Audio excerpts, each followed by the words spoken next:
안녕하세요. 자, 이번 시간에 가장 어렵다고 하는 사상사 시간입니다.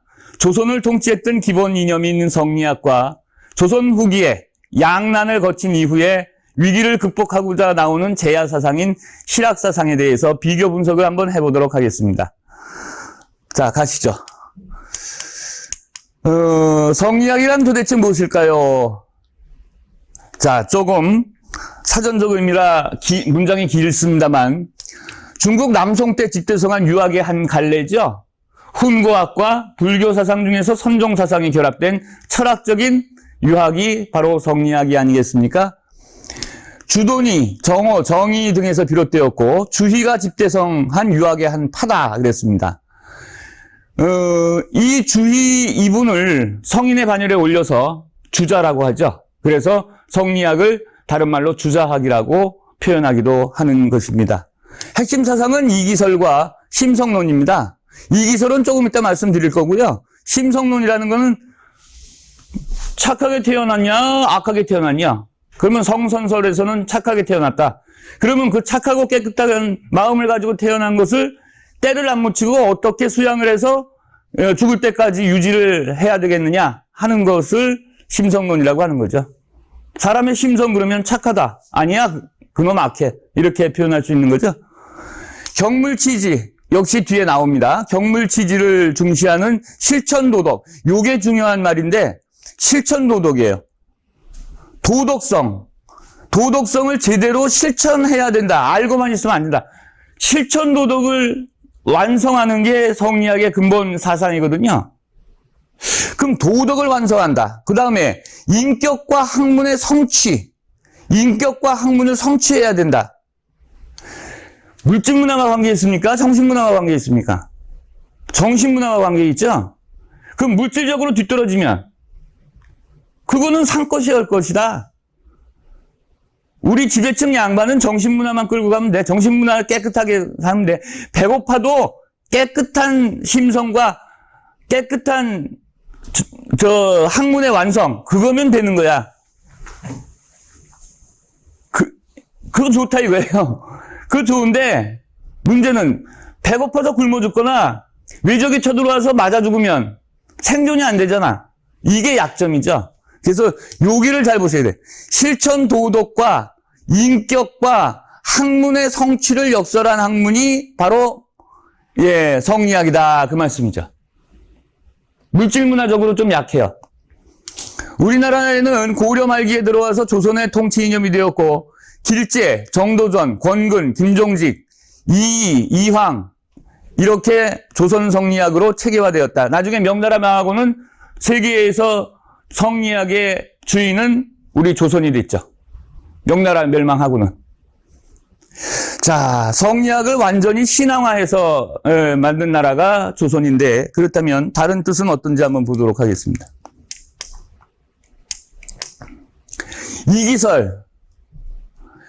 이기설은 먼저 켜놓고 하죠. 둘로 나누죠.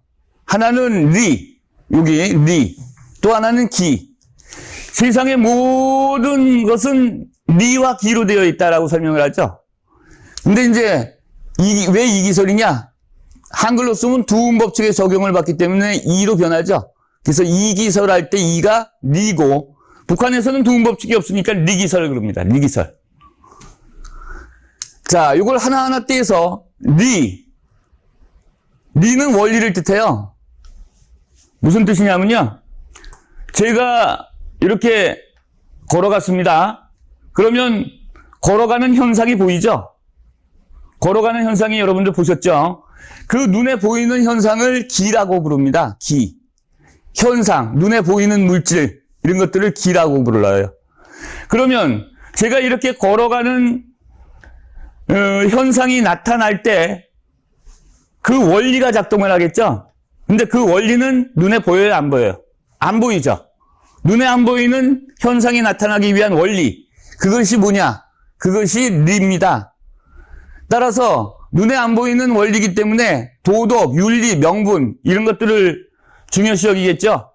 따라서 리를 중요시 여긴다. 물론 이기가 다 중요하지만 기보다 리를 중요시 여긴다 그러면 주리론이라고 하고요. 기를 중요시 여긴다 그러면 주기론이라고 하는 것이죠. 자, 리를 강조하는 주리론에서는 도덕, 윤리, 명분을 중요시 여기고 이황이 주리론의 가장 대표적인 학자죠. 이태계 선생님. 이 이태계 선생님의 성리학은 일본 성리학에 큰 영향을 끼치게 됩니다. 그래서 일본 성리학은 주리론이 넘어갔다 이렇게 보시면 되겠고요. 주기론, 현상, 눈에 보이는 물질이죠. 이율곡 선생님. 실학에 영향을 주는 건 당연히 주리론이 아니라 주기론이겠죠. 그래서 이렇게 리기론을 살펴볼 수 있었고요. 아까 심성론이라고 잠깐 봤습니다. 요거는 사람의 마음을 철학적으로 설명하는 이론입니다. 따라서 지금으로 말하면 심리학인데요. 일단 도덕적으로는 사람의 마음이 착하냐 그렇지 못하냐. 착하게 태어난다 그러면 그것을 교육을 통해서 죽을 때까지 유지한다. 그게 심성론의 완성 아니겠습니까? 예. 경물치지 아까 그냥 넘어갔죠? 경물치지는 뭘 얘기하느냐? 실제 사물의 이치를 연구해서 지식을 완전하게 완성하는 것을 뜻합니다. 경물치지. 알매 끝까지 가는 겁니다. 알매 끝까지 도달하는 겁니다. 사물의 이치를 연구해서 경물해서 치지까지 가는 겁니다. 오, 그렇다면 거의 대부분이 성리학에서 주장하는 게 정신문화에 대한 발전 요소는 굉장히 많은데 물질문화적 발전 요소는 좀 덜하군요. 주기론을 빼놓고는. 자, 이런 사상을 가지고 조선을 완전히 지배사상으로 성리학이 기틀을 잡았다는 것이죠. 조선 사회는 성리학 사회라고 불러도 과언이 아니죠. 자, 그랬을 때 성리학은요, 보시면 고려 말 공민왕 때부터 새로 진출을 합니다. 성리학자들이요. 새 학문을 개혁사상으로 가진 성리학자들이 공민왕 때부터 새로운 세력으로 진출을 하게 되면 그들을 사대부라고 하거든요. 사는 지식인이란 뜻이에요. 선비사자. 대부는 관리란 뜻입니다. 따라서 새로 진출하는 지식인 관리라는 뜻이 신진사대부인데 그 당시에 고려를 틀어주고 있었던 권력가들이 친원파 권문세족이었거든요. 이 친원파 권문세족을 성리학을 공부한 신진사대부 지식인들이 혁명으로 때려엎자 하는 것이 그 당시의 사회 수습책이었죠. 신진사대부는 둘로 나뉘었습니다. 하나는 역성혁명에 반대하는 세력, 하나는 역성혁명에 찬성하는 세력입니다. 역성혁명이라는 것은 왕의 성을 바꾼다는 뜻이니까 고려 왕조를 멸망시키고 조선 왕조를, 새로운 왕조를 세우자 하는 쪽이 역성혁명 찬성파겠죠. 다른 말로 혁명파라고 해서 조선 건국을 옹호했고 참여했고 이들을 다른 말로 조선 초기의 훈구파 세력이라고 부르고 중앙정치를 15세기의 중앙정치를 주도했던 세력입니다.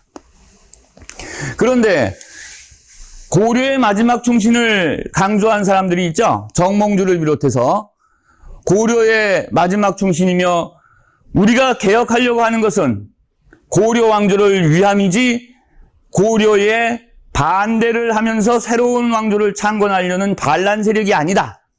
이렇게 주장하는 세력을 신진사대부 중에서 온건파 신진사대부라고 하죠.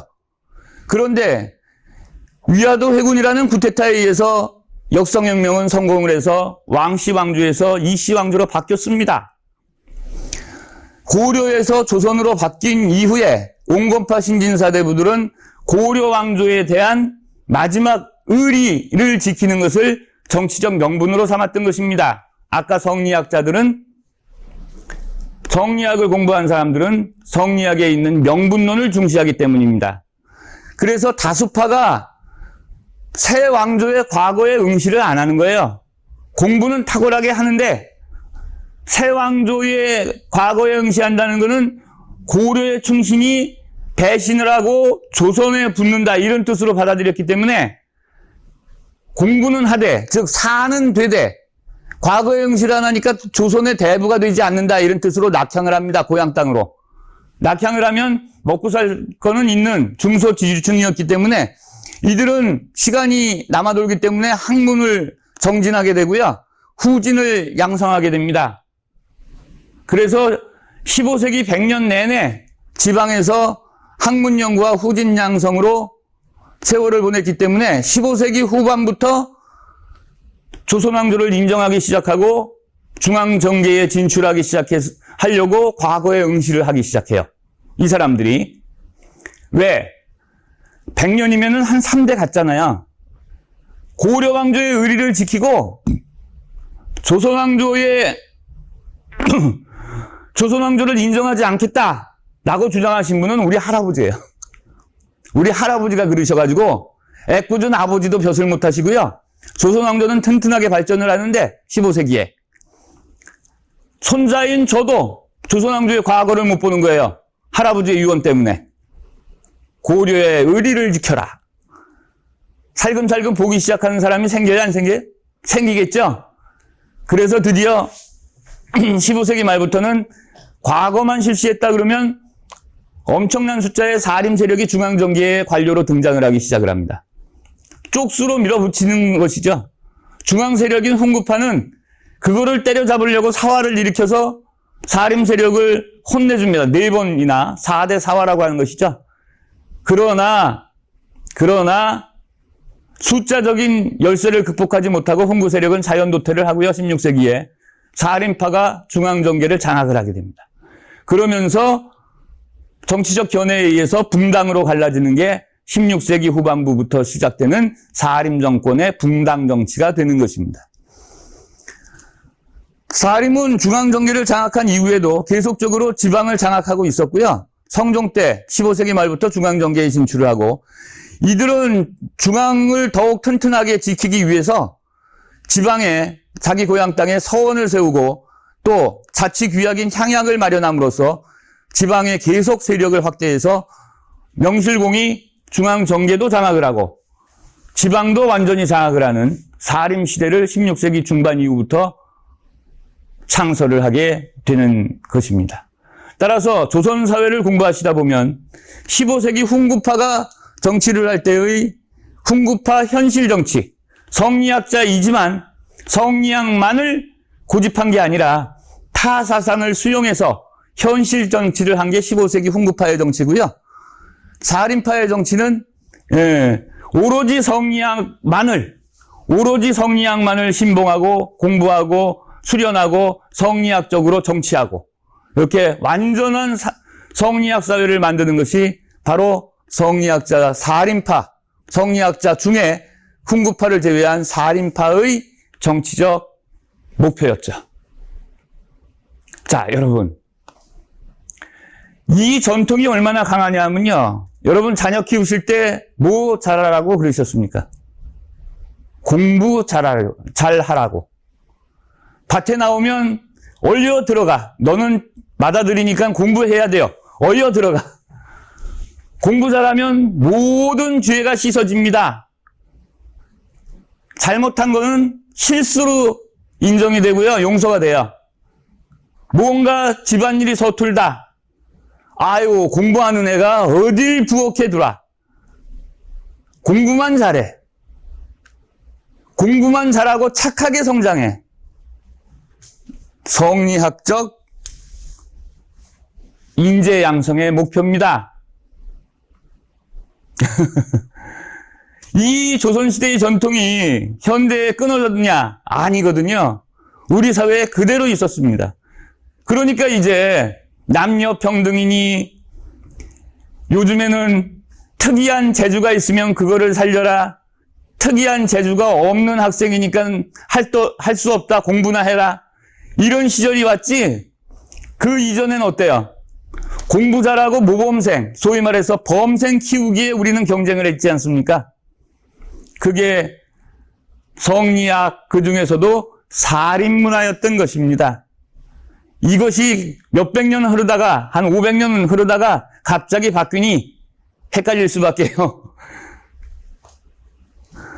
자, 똑같은 성리학자라도 15세기에 집권했던 조선 건국을 주도했던 훈구 세력은 성리학을 중심으로 하되 성리학 이외의 사상과 학문을 수용하는 폭넓은 현실 정치를 했는데 16세기 이후에 사림파는 오로지 성리학 사회를 만들겠다는 외골수적인 어떤 사상의 편향적인 그런 전철을 밟았다는 단점은 가지고 있습니다. 물론 장점도 많지만요.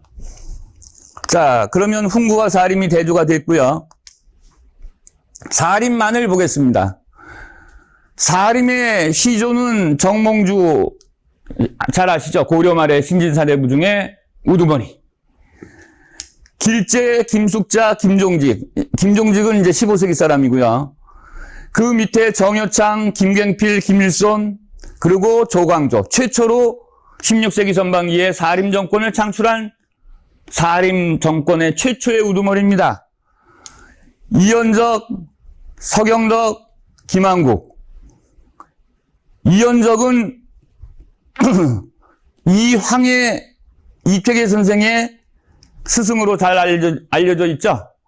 조식과 이황, 이분들이 경상도 지방의 영남학파의 거두이시며 주 리론을 신봉하신 분들이고요. 그 다음에 이택의 선생, 성원 이런 분들이 기호학파, 지역적으로 기호지역 그러면 중부지방, 한양, 경기, 충청을 의미합니다. 이 중부 세력의 기호학파하고 경상도 지역의 영남학파가 번갈아서 집권함으로써 조선을 지배했던 지역 출신이라고 한다면 영남지방과 중부지방이 되겠죠. 자, 이게 사림의 하나의 계보입니다. 이거는 중학교, 고등학교 교과서에도 수록이 되어 있는 부분입니다. 자, 이러한 성리학은요, 정신문화에는 고도의 발달을 가져왔는데, 물질문화는 정체되기 시작을 했습니다. 그래서 우리 조선의 물질문화의 발달사를 보면, 훈구 세력이 집권을 했던 15세기에는 상당한 세종대왕 때를 중심으로 해서 상당한 발전을 해서 세계적인 과학기술을 가진 기술문화의 발전을 이루게 됩니다. 그런데 16세기 이후에 사림이 정권을 장악한 이후에는 오로지 한문학 공부, 오로지 유교 경전 공부, 범생 착하게 살아라, 능력 있게 사는 것보다는 심성이 고운 사람이 되어야 된다. 맞는 얘기긴 한데 그것을 교육의 지상 목표로 삼은 이후에는 물질문화의 퇴보를 가져오게 되는 것입니다. 물질문화의 퇴보는 임진왜란에서 우리는 당했고요. 그 다음에 정묘호란, 병자호란이라는 커다란 전란에서 우리는 당했습니다. 소위 정신문화적으로 우리보다 못한 민족들을 오랑캐라고 얕잡아 본 그 우를 환란으로 그대로 당했던 것입니다. 자, 생존권의 문제가 생겼어요. 그러니까 일부 학자들이 뭐를 생각했느냐. 15세기엔 안 그랬는데? 15세기엔 안 그랬는데 뭐가 차이가 나는 거야? 15세기로 다시 돌아가 보자. 부국강정 민생안정에 다시 성공시켜보자. 라고 성리학의 문제아들이 됩니다. 성리학을 공부한 학자들 중에서 이거 맞는 거야? 문제하죠. 의심 없이 공부해야 되는데. 이렇게 하면 되는 거야? 그런데 왜 일본한테 졌어? 그런데 왜 청나라 오랑캐한테 진 거야? 심성이 착하고 학문을 완성하고 인격을 둬야 했는데 왜 진 거야, 전쟁에서? 오랑캐한테. 그렇지 못한 인격체한테. 이런 의심이 가게 되겠죠? 그러면 성리학 계열에서는 문제아들이죠. 그러나 역사 발달 단계에서는 이 문제되는 학문, 성리학에서 이탈한 학문을 실학이라고 하며 이 실학은 15세기로 돌아갈 것을 원했기 때문에 그 문화적으로 말하면 15세기에 물질 문화, 기술 문화를 융성하는 그런 문화적 분위기로 돌아갈 것을 원했기 때문에 조선의 르네상스 시대다라고 이야기를 하게 되는 게 실학 시대인 18세기 시대입니다. 조선의 르네상스다. 그러면 돌아간다. 어디로 돌아갈 것이냐? 서양에서는 중세를 훌쩍 뛰어넘어서 그리스 로마 시대로 돌아간다. 우리 조선은 15세기로 돌아간다. 자, 실학. 실제로 소용되는 학문을 실학이라고 합니다. 실제로 소용되는 학문. 먹고 살 수 있는 학문. 물질적인 것을 우선 충족해야 정신문화도 발전하죠. 공자님도요, 배가 불러야 예를 안다고 했습니다. 여러분, 너무 길어지니까 실학 시간은 다음 강으로 넘기도록 하겠습니다. 고맙습니다.